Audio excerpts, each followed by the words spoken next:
I am extremely reactive to sound. I'm very, very, very sensitive to changes in volume. I constantly adjust the volume on videos I'm watching, on music I'm listening to, and I tend to keep my stuff way quieter than most of the people I know. Like from going in people's rooms, being in people's cars. And it's funny because my parents both listen to music pretty loud, especially my mom.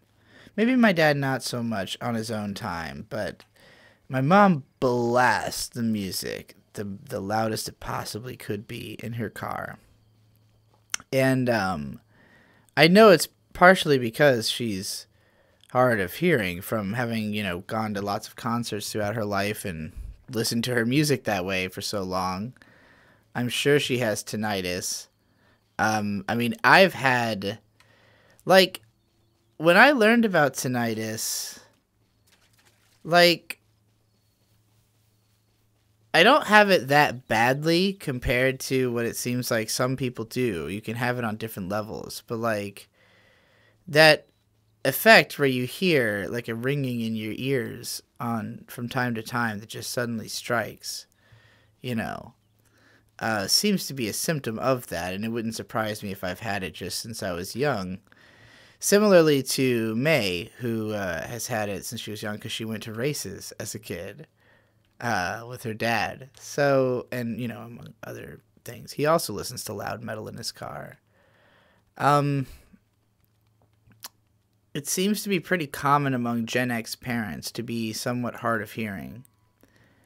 I don't know if it's just because of the loudness war, in the way that music was mixed for so long, causing people to turn up their volume in their car because the overcompressed sound, with its lack of nuance, sounds like shit unless you blast it, which is why I fucking hate the sound of so many Rick Rubin albums. Regardless of how influential and important he may be of a producer, his albums ruin my ears. What the fuck is going on right now? Okay. Well, I didn't see that coming. So, when I was playing A Short Hike, you may remember that in that episode I talked about that like the changes in music were causing me to like lose my train of thought. And it's because in that game, the music changes pretty rapidly when you move from area to area. And the game is so small. Like, ordinarily, when you would play it for the first time, and the game's only like an hour long, even if it maybe 2 hours if you explore everything and talk to everybody. But if you were to do that, you would spend more time in each area, and you would not so likely have the music suddenly change on you. But because I was trying to just kind of have something to do in the background while I talk, I was like, just basically running around the map, like trying to get a lay of the land, because that's basically what I like to do in video games. Like, the main appeal of games for me is the feeling of slowly learning your way around a place until you feel comfortable in it. And this is a very effective metaphor for my relationship with planet Earth. In fact, I would say that Metroid, in and of itself, is a extremely apt metaphor for the way I look at the world. And I had to think about it because when I loaded up the Switch to play this game, my avatar was Samus from Metroid, who is also my main in Super Smash Bros. And the way that I play Samus is hyper avoidant, because Samus is very floaty moves. It's very easy to stay away from battle, especially if you're playing with more than 2 players. Competitive Smash, most people think about the fast action of 2 people going at each other, but when you have 2 younger brothers, then the more effective tactic is to get them to fight each other as much as possible while you run away and charge up huge blast shots, which is basically the way you play Samus if you're in party mode, People think that they are never going to get hit with those charge blasts, but the funniest thing in the world is when you're playing against someone like my friend Brandon Tolentino, who was like, I won't say he could like place in a major or something, but he could probably win some local tournaments at the very least, playing even S tier, I guess is what I mean. Characters such as Ness, which is his main, which in Project M he was legitimately fucking indestructible with, but that game never caught on competitively, sad. Well, at least it didn't stay caught on. Anyway, you know, he moved on to Street Fighter eventually, just like everybody else. But, you know, for me, playing against him and like, you know, him and Victor, it's like if he was playing me one-on-one, I wouldn't be able to do anything to him at all. But, you know, if you're in a 3-man scenario and you manage to land the big charge shot on somebody who like thinks they're really good and like much better than you at the game, it's the funniest fucking thing in the world. And that's a pretty effective metaphor for the way that I've handled my whole life. I mean, think about Samus, please. Think about the metaphorical meaning of Samus. Samus is a blonde-haired, blue-eyed woman who is in so much armor that people thought she was a man until the armor came off. And at the end of the game, after she's learned enough about this world to feel comfortable taking off her suit of armor. The whole game's about exploration, getting a sense of this dangerous, scary place, but because you keep growing more powerful through your experiences, you can go back through those things that once scared you and just dominate them. Just fucking rush through souls. It's the same feeling you get from, you know, the Castlevania games that are considered to be Metroidvania. I think that they take a very different approach, but this is the connective tissue that people feel, is that sensation of overcoming something that is, you know, initially seems like just fearsome and ridiculous, by fucking just, you know, learning the game well enough that you can overcome any challenge, you know? Whether that be through attrition or through, you know, like knowledge accrual, I guess. So, I consider these games to be effective metaphors for evolution. You may remember that the last episode said, I think, evolution is imperative, something like that was the title. This time the title is Evolution is Adaptation.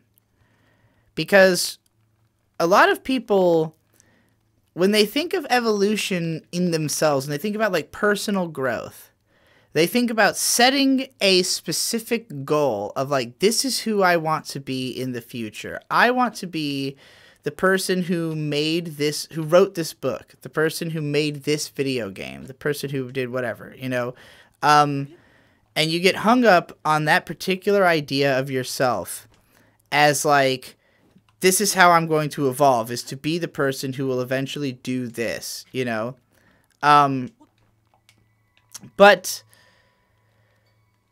that's not how evolution happens in nature. Evolution does not happen as a result of creatures determining what will be the best thing for them to do and then doing it. It happens as a result of adapting.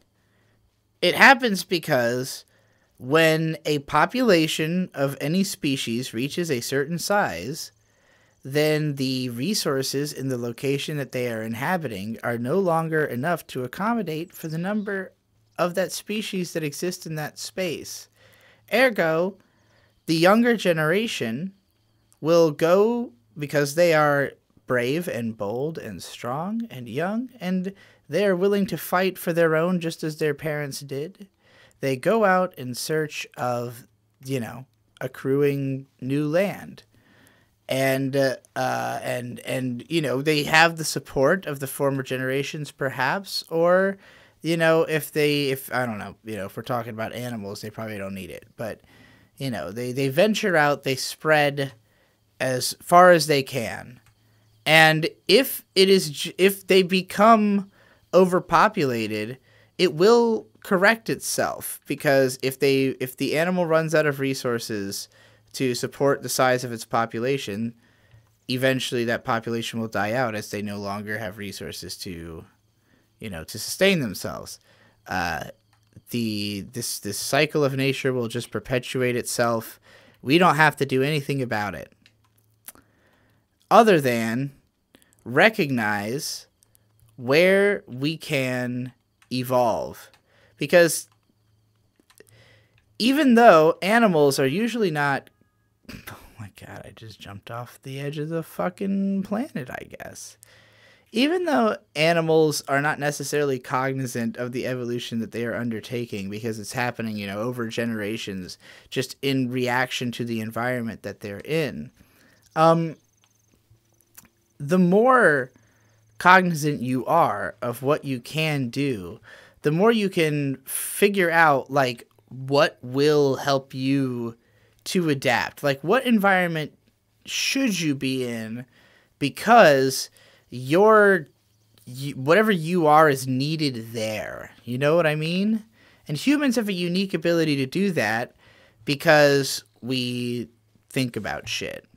And unfortunately, thinking about shit is not the best way to live. In fact, I think thinking about shit is the worst way to live. Ideally, you wouldn't think about anything, because you instinctively know what to do. And if all you're trying to do is survive as a human being, you can do that fairly easily.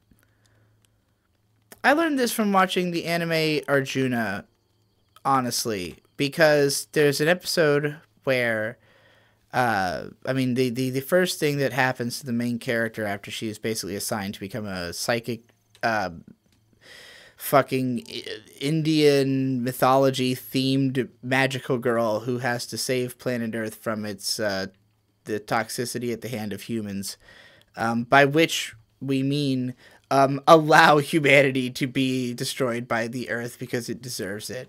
But anyway, the first thing that they do to Arjuna is leave her in the woods by herself.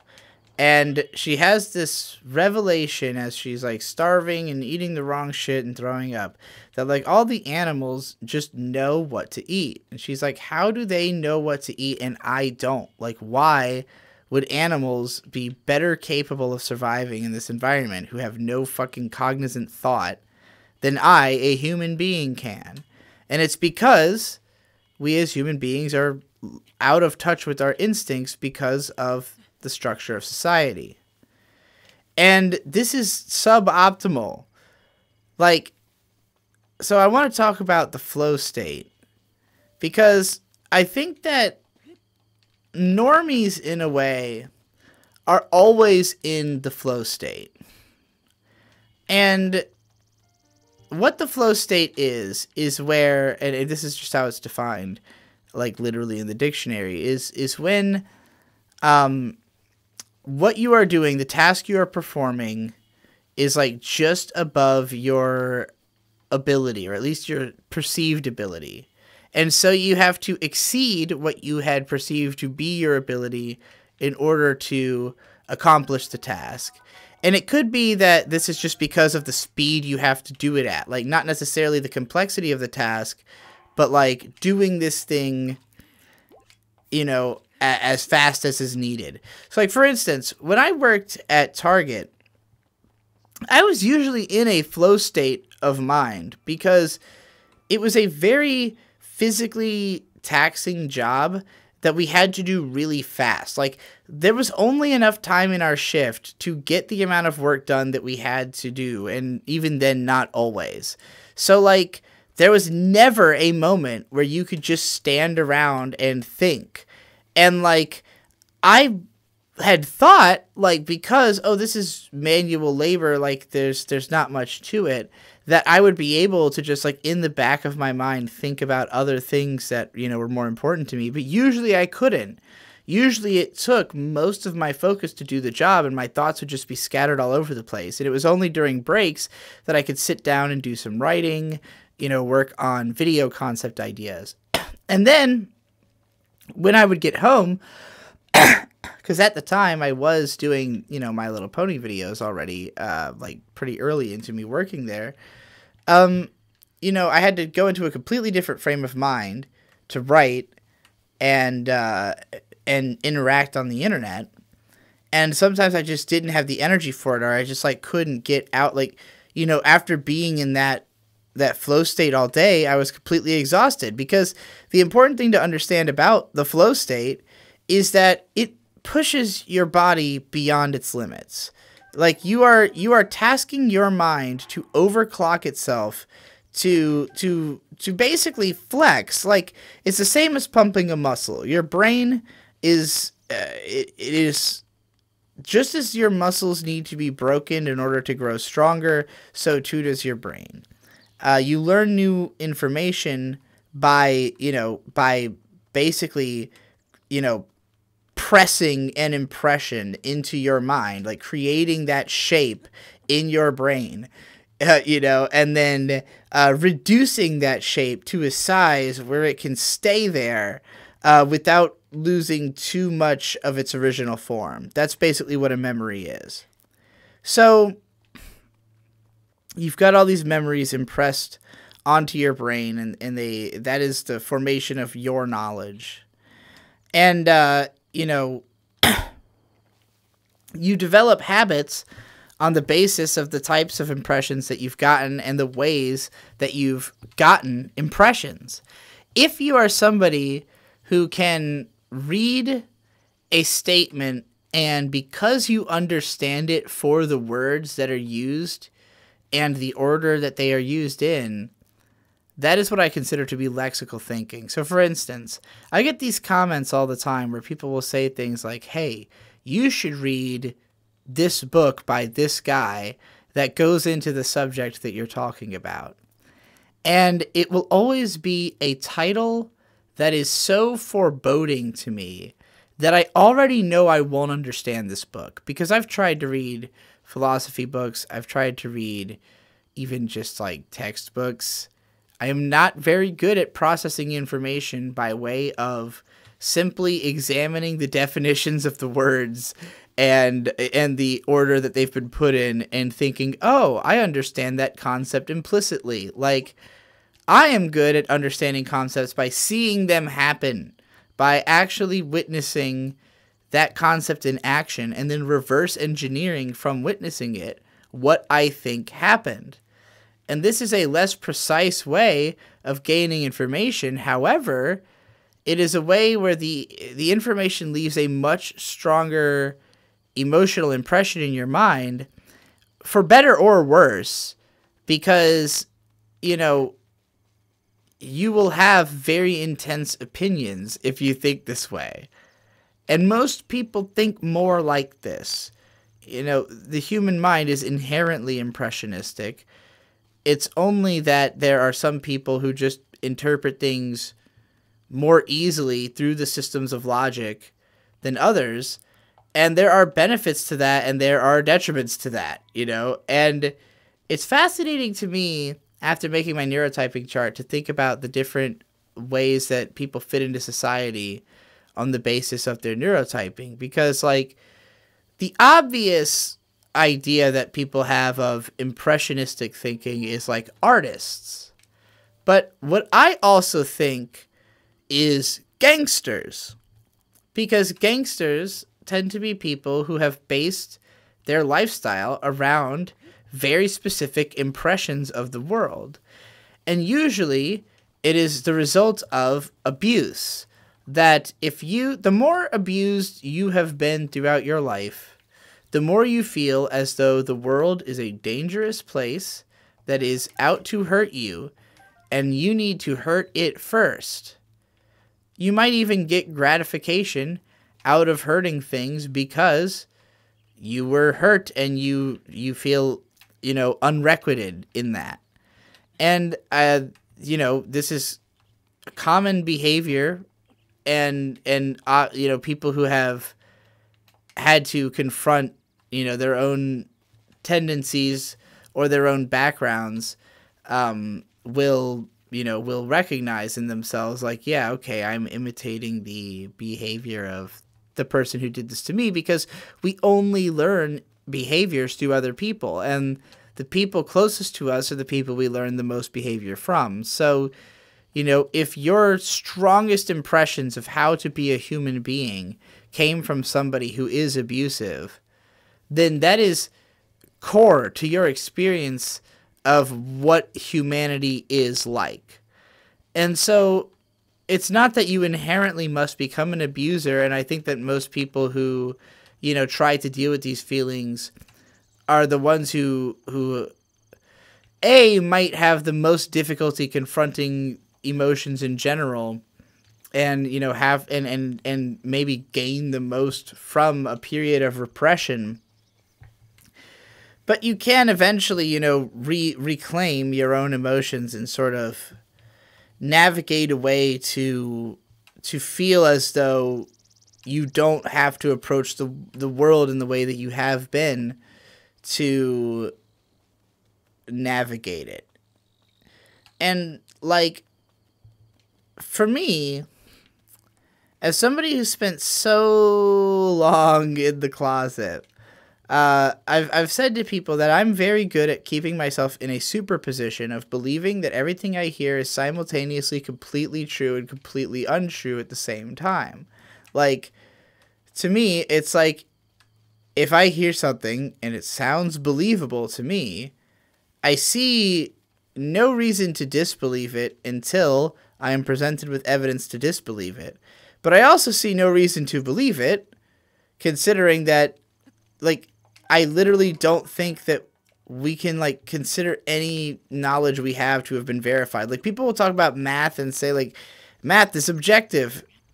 And maybe if I understood math better, I might agree. If I understood math in the higher conceptual way that people who talk about math seem to, as high-level math seems to be primarily philosophy in the way that people describe it, but I don't know how that leap happens. I never made it that far into math. I only made it to Algebra 2, so, high-level maths is above me. But, unless it be that way, then, I see it as like, okay, well, math seems to be objective, but, like, why would we make any claims that, like, human perspective even remotely comes close to understanding what is objective? Like, the odds that we're living in a simulation are pretty high. What's to say that, like, quote unquote reality isn't something, like, so different that, like, I mean, they just made up math. Like, math seems pretty easy. If we could figure it out, why couldn't the people who built the simulation have basically just, like, made that up in a weekend? That's basically what I'm trying to say. All right, I need to look back at my notes here because I'm starting to get myself killed in this video game. And this has already gone on for a very long time, and we haven't even answered any questions. This is going to be the longest thing I've ever recorded in my whole life. I can already tell. That's happening. Evolution is adaptation. So, I've gotten a lot of questions about why, like, how does somebody who considers themselves a woman present themselves in such a surly way, right? Like, why would this be the persona I had? But, like,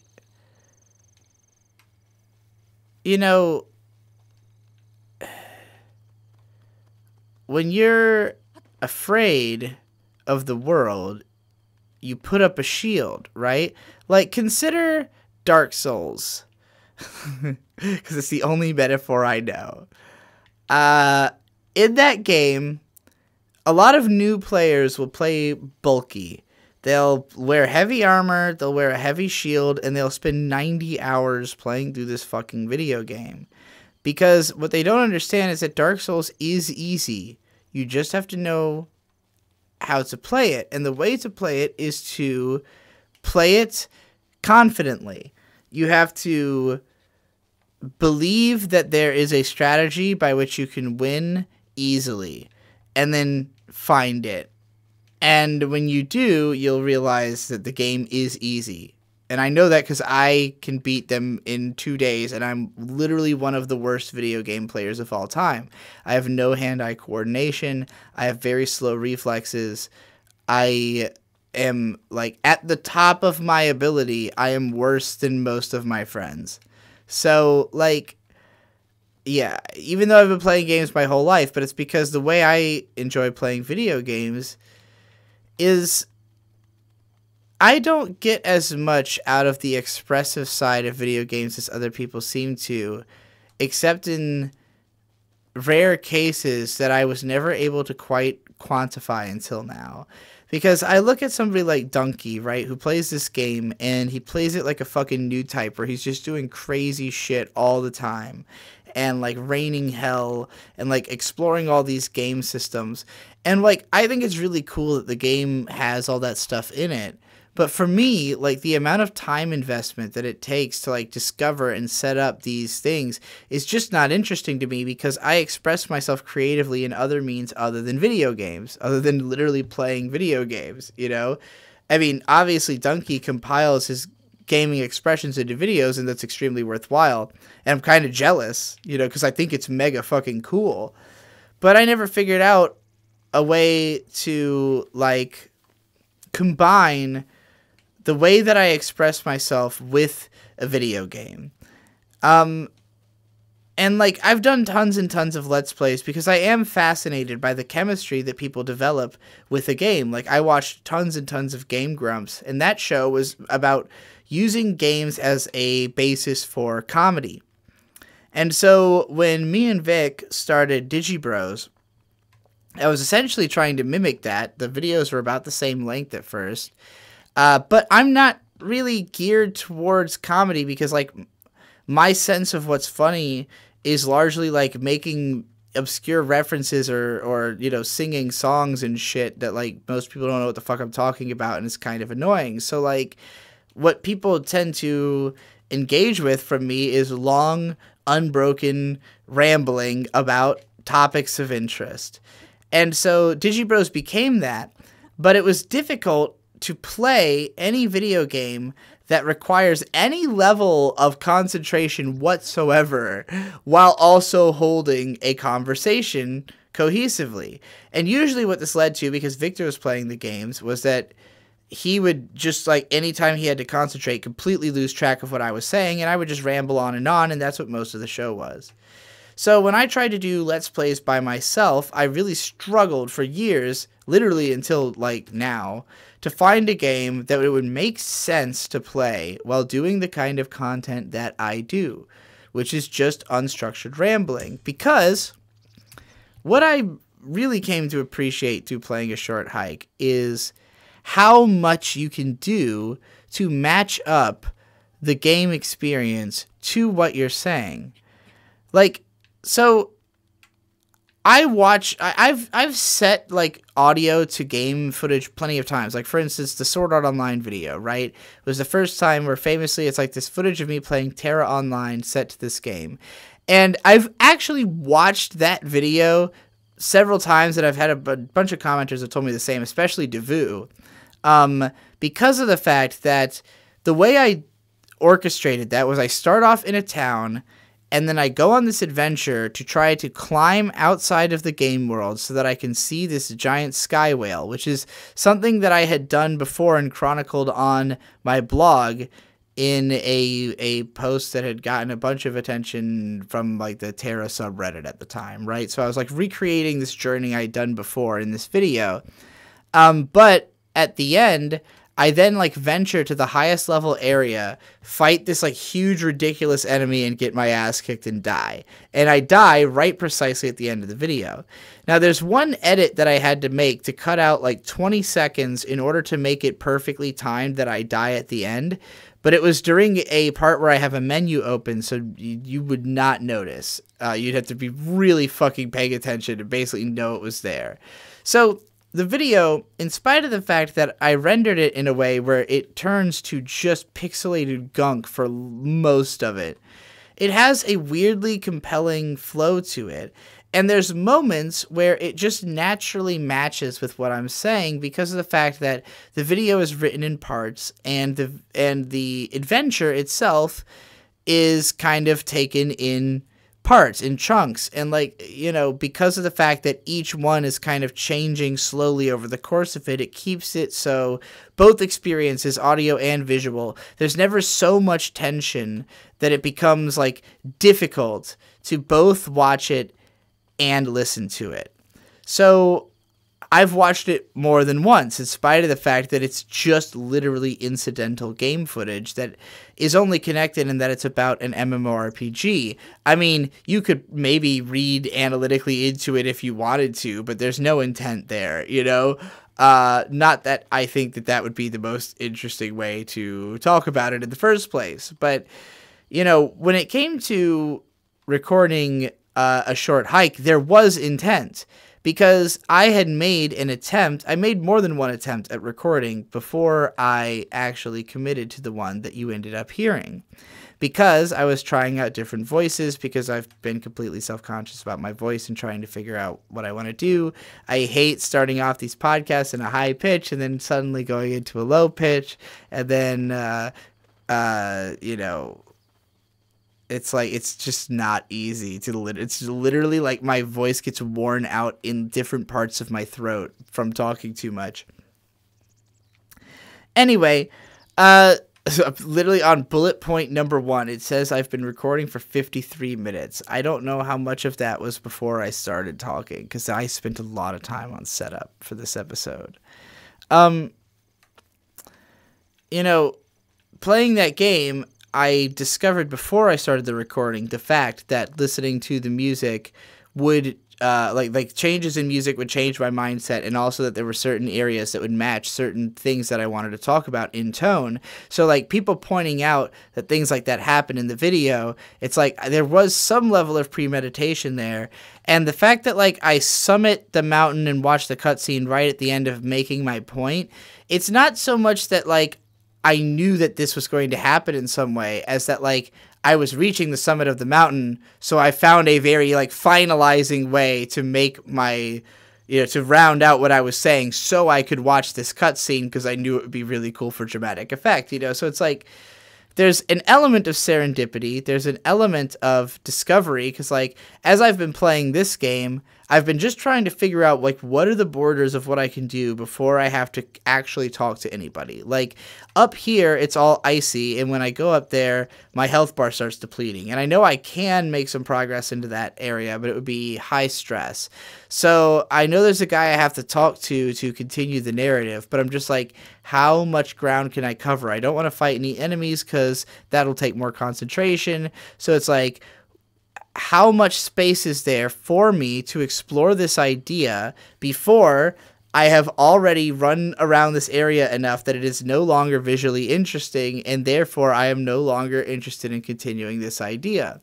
So like when I was playing a short hike, I felt kind of claustrophobic because of the fact that, you know, I wanted my ideas to go on for a while, but I couldn't really venture that far without the soundscape changing and me losing my train of thought. So I was just kind of like running around in circles over like a small plot of land, you know, like just not really. Oh my God, there's a fucking axe in here. Okay, well, maybe I can fight.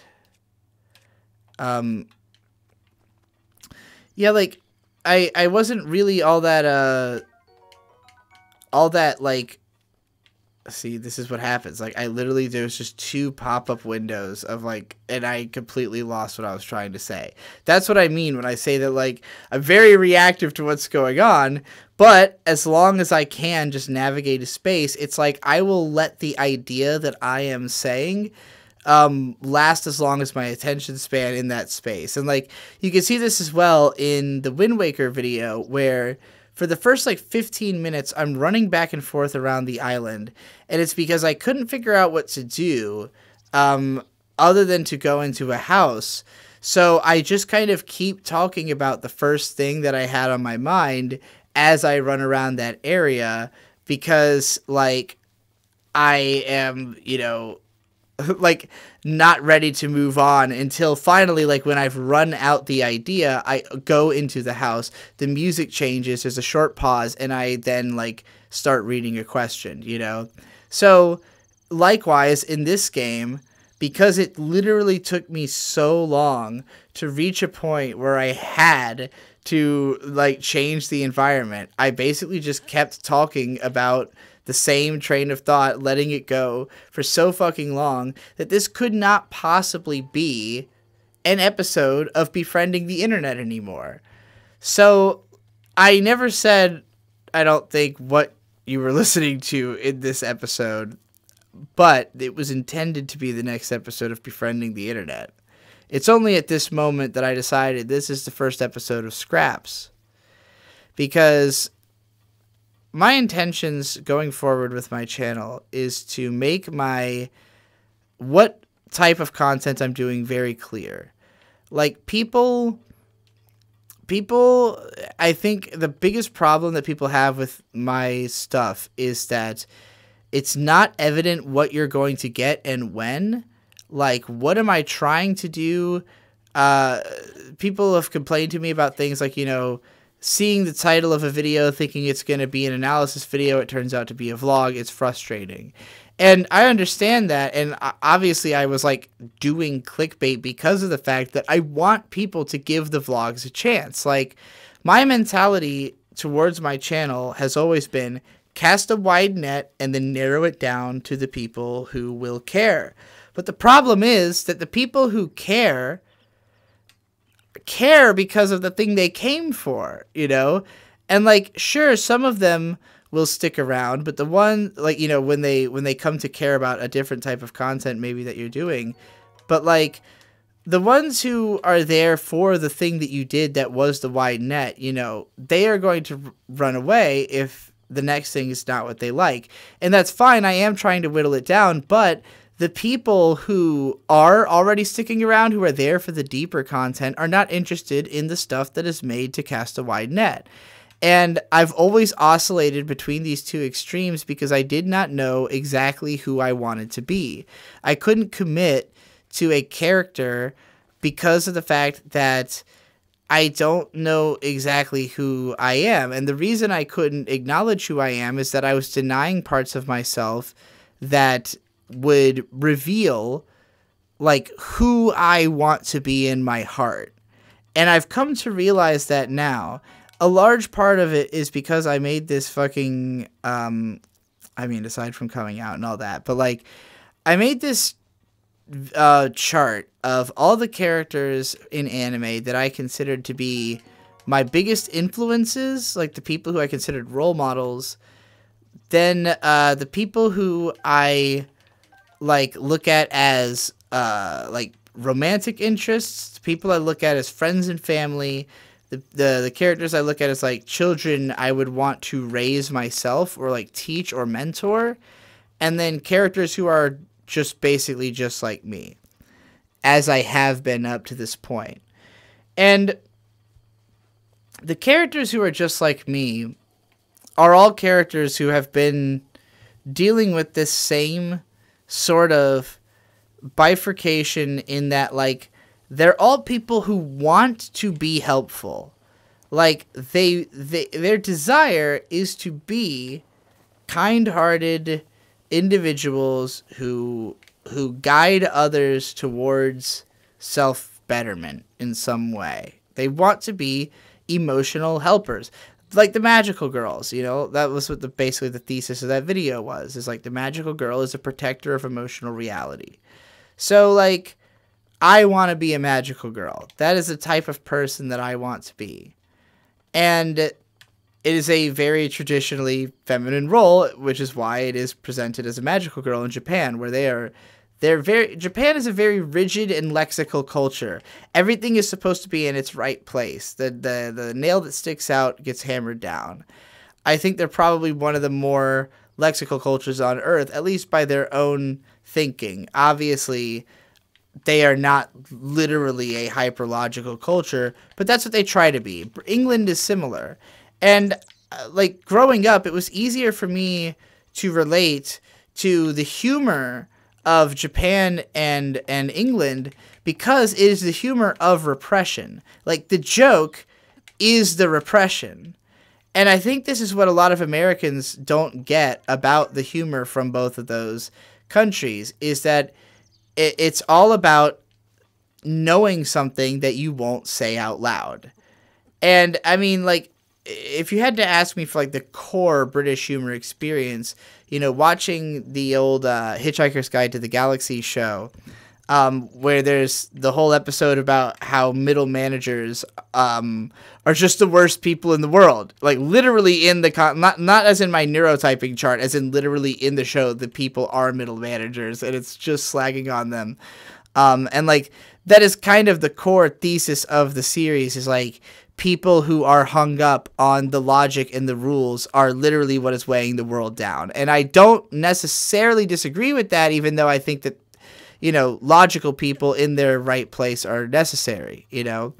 And the reason that I like kind of had this weird attitude towards what I consider, to be like masculine in my previous videos where I was talking about like this hyperlogical boy is a gun idea, is because that was the only way I could avoid acknowledging myself as a woman, was to lose myself in the logic of the idea that like there is no logical reason for me to suggest that I am that, when like, you know, everything from a logical perspective works against it. And yet, like, one of the funny things about that is that, like, you know, in the world of psychology, logic is almost completely unimportant to why people develop the feelings that they have, and resolving feelings is the point of the, you know, logic has to be involved,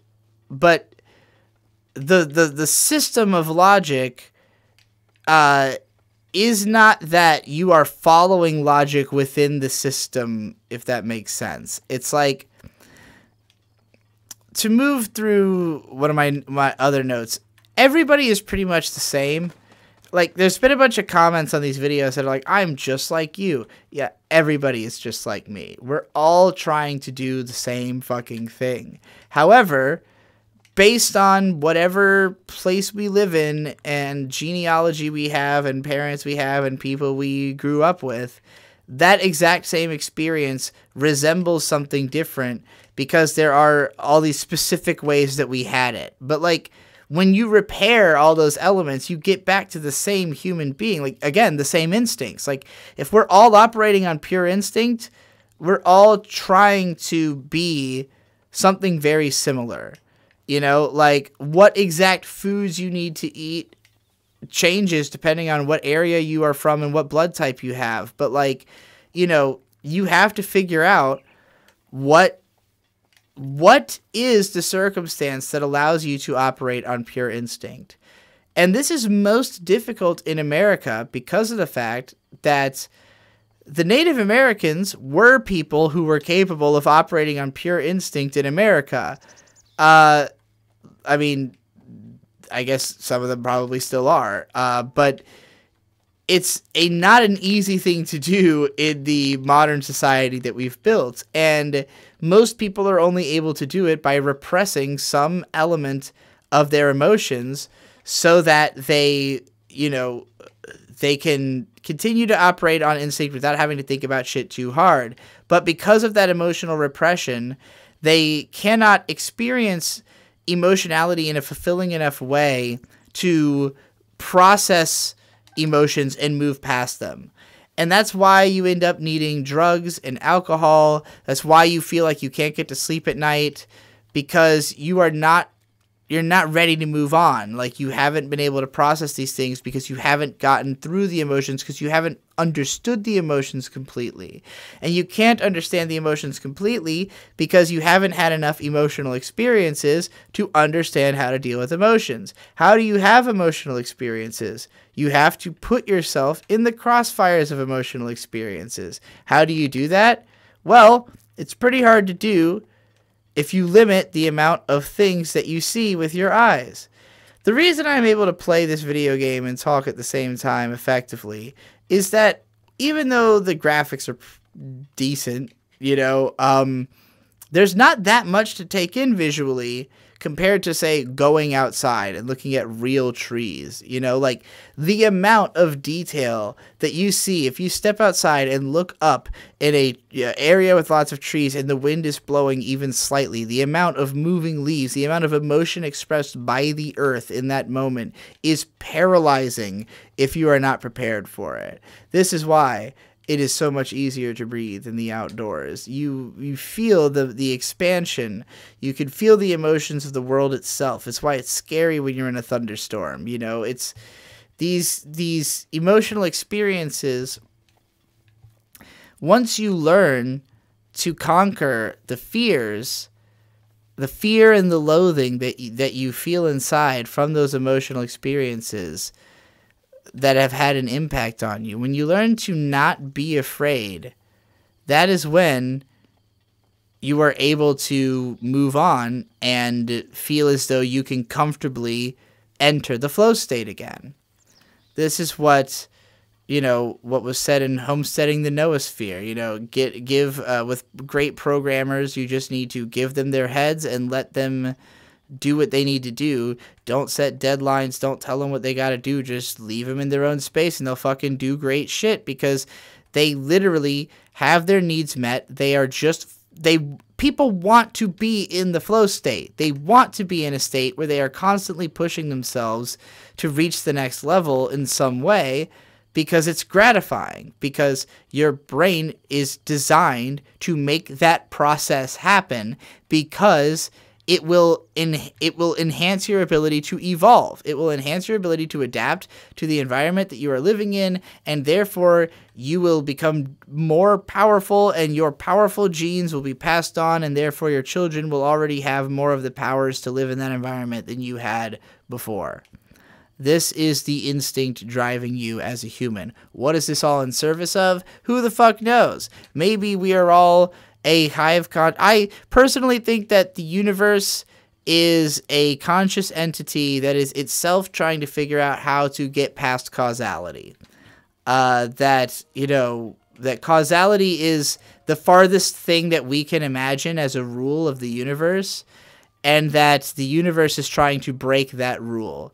And the more complex the more complex its processing power, the more in the same way that the reason that we have phones now that are computers is that we made transistors smaller. We just keep making transistors, which are the things that, that determine whether something's a 1 or a 0, that pass that information through. We make them smaller and smaller so technology can get smaller and smaller because it's just about how many nodes are saying 1 or 0. Your brain is the same thing. It's an insanely dense, complex set of transistors powered through, bioengineering instead of computer engineering. And just the sheer density of it allows you to conceptualize of things that, soil cannot conceptualize of, even though soil naturally does its job. You naturally do your job in that you keep yourself alive, and, even though I don't know if humans kill themselves more than any other animal, but I wouldn't be surprised because humans are the people who are the most divorced from our instincts. Now, we are also the most capable of being divorced from our instincts because we have such complex minds that allow us to divorce ourselves from our emotions, push them into a different place, and live more as human robots, guided by only the most base understandings, but not the more complex things we're capable of knowing. But because that complexity keeps growing, the reasons for people pushing their selves back keep growing greater and greater. We're entering a culture where repression is becoming more and more necessary as just a means of making it through life, and people can't handle it because repression is what leads to suicide. You don't kill yourself because you are happy being yourself. You kill yourself because you cannot successfully be yourself and be happy. So, anyway, I didn't mean to get so dark. Evolution is adaptation. Figure out what you need to be to suit the needs of your environment while also suiting the needs of yourself. And you will be successful in evolution. What the fuck is going on? Holy shit, I didn't know this was a thing. I'm in the fucking baby area, right? Like, I keep finding new ground to cover, and I'm just like, where the fuck am I? Like, I'm amazed the amount of running around I've been able to do without having to stop and continue the story. Even though I've gone over certain places multiple times, I've still found new places to go. I was going to talk about the schism. The schism is the blame. Blame is, I think, the greatest problem in our culture.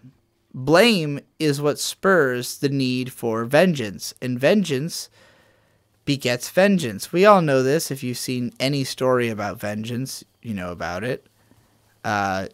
People get angry because somebody does something, and then they feel the need to do something in return. And usually that means taking something from someone.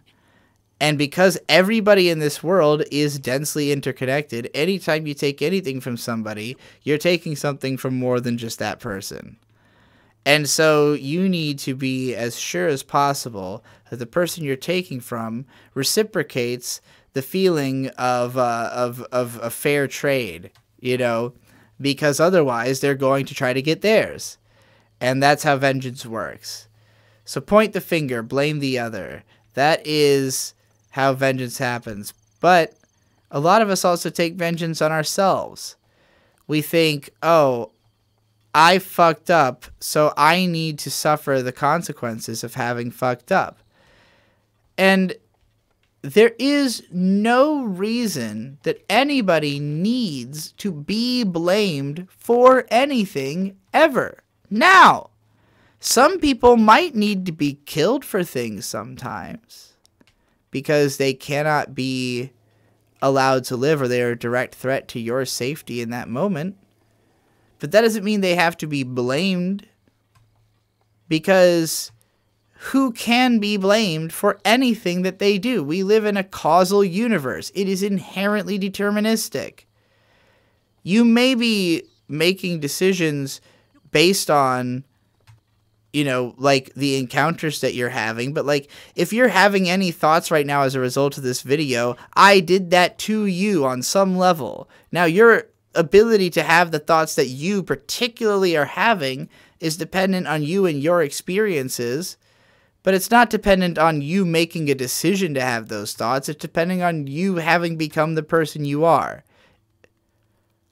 I apologize if this depresses anybody, but I've never found these kinds of thoughts depressing, because it leads you to the only possible conclusion, which is that we have to break it. Like, you have to keep finding, like, what, okay, even if it is a chain of causality and I am just following my destiny, how complex can that destiny possibly get? How specific of a destiny? How outlandish can I prove this universe to allow itself to be? Because that's what the universe needs. If it is trying to calculate itself, if it's trying to figure out how to break causality, it needs all the data it can get, because it doesn't know what data is good and what data is junk. You don't know what sequence of words you're going to say that summons Cthulhu, what odd combination of sounds is going to come out of your mouth.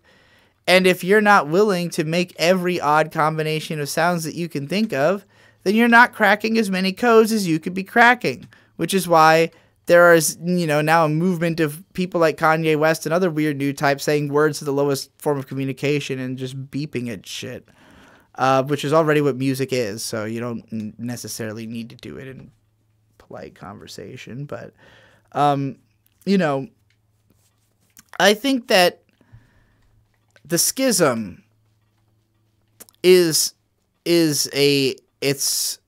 it's scary and it's unfortunate, but on some level it is necessary, as again, the muscle must break to be reformed. The schism must happen but it also must be acknowledged that the schism is happening, and there must be attempts to navigate it back together. How do we tie this thing back together so that it is healed stronger than it was before? And ultimately, there is not, I think, a historical precedent for things getting, like, wow, I died by jumping into that mud. I don't know how to phrase this. Like, humanity at present is the most advanced it has ever been. Everything that happened got us here. Maybe some of those things set us back, but the setbacks are what taught us how to find the ways forward. This is not to justify the setbacks, because the setbacks could have been anything. Actively seeking to make setbacks is wrong-headed, because they are going to arise naturally, and we are going to deal with them as they arise. However, you can find the things that will not. Trying to figure out, like, why do things happen, then you just gotta think about it from as many angles as you possibly can. And if you sit in your room by yourself, you are not going to get that many angles, because you're not seeing it from perspectives other than your own. And you're also not just like straight up witnessing as much information as you could be taking in. Now, that information can be really overwhelming. And the more emotionally vulnerable you are, the more difficult an experience it is to take in a large amount of information, especially socially. Especially when you have a guilt complex, or when you struggle with... I'm trying to think of another thing I can ascribe to myself that sounds, like relatable and catchy. Anyway, void gazers. Mental calibration is another note I have. So, Hunter Thompson did a lot of fucking drugs and talked about it a lot, especially in Fear and Loathing. And the purpose of his drug use is that he was constantly trying to adapt to whatever situation he was in, because the way to learn the most interesting, most cutting-edge information available in this world is to live on the cutting edge. Well, how do you survive on the cutting edge? How do you maintain a flow state in circumstances that are not natural to you? Well, if you know the right combination of mind-altering substances, you might be able to put yourself into a mind state that is more befitting of, surviving in that situation and living to tell about it when you return to the normal mind state that you have, with whatever you could cling to from whatever you experienced. And so, pharmaceutical drugs or illegal drugs, no difference. Either way, we are all trying to put ourselves into the state of mind that we want to be in. But most of us really don't understand what that state of mind is, and that's the core problem. That's why psychiatrists so often have to give you more than one medication, because the first one they put you on put you in a state of mind you didn't want to be in. And so they say, okay, well, what about this one? And maybe it puts you into something that you feel more comfortable with, but is it the one you want to be in? That's the question you need to ask yourself. And that's the reason why I have, there's people who have, defended pharmaceutical drugs, and I'm not, against them. I think that taking bupropion helped me in that it allowed me to discover how to think in more lexical ways. But, the mindset that it taught me to adapt was one of just shutting out emotions completely, because emotions are your downfall. Emotions are keeping you from doing your job. When realistically, emotions are absolutely core to my job, if not the most important thing about my job, is how well I can communicate my emotional ideas. So, when I was preparing for this particular episode, I I was trying to figure out like what calibration I needed to be in to do the show I wanted to do, because I have a very odd spattering of notes. I have all the questions, and then I also have all these things, these weird fucking things I wrote down that were like introductions that I wanted to do that in my mind would last a minute and in reality have lasted a hour and a half. And I'm still exploring the same area in Breath of the Wild because it's fucking unbelievably massive. And, you know, like, I put this in thinking about the free-form expression of running around and climbing and changing the music, but, like, it's just so fucking big. Like, I think I need to play a smaller game than this to keep the thoughts small enough to do question answering. But, let's see. I talked about energy in the flow state. The other stuff won't make sense that I've written down without making it another show. So, yeah, again, I'm going to do this show that's called Scraps, where it's just about the kinds of random shit that comes to my mind and I write it down. And then I look at it and I go, what the hell was this about? Like, how am I supposed to make this into something? Like, I have several, like, 2 pages of what was going to be a script, and then like it kind of makes sense by itself, but I didn't know where to go from there. And like I do so much of that kind of thing because I am ADHD and have ideas constantly, and they all immediately overscope again because like as soon as I have an idea I can imagine how far I could take it, and it's like, ooh, okay, I want it to be that, and then it's like, well, that's never gonna get done. And then like, you know, maybe it seems like a good enough idea that I'm like, ooh, but I might do it all the way because it seems like a pretty good idea.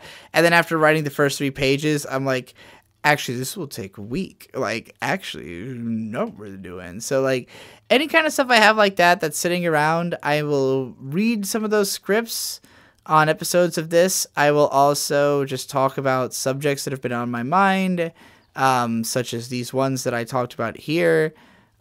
This particular episode was unexpected. I don't know if I might just stick to Breath of the Wild, although again, if I'm like going to read scripts, it'll be different. But, this is too much for a question and answer show. So yeah. All right. I'll put out 1 episode of Scraps every time I feel like it, and have things I want to share. It's kind of like Dead Project's Graveyard, except that it's just going to be random shit while I play a video game and not, like, trying to fucking make a whole deal out of it. Bye!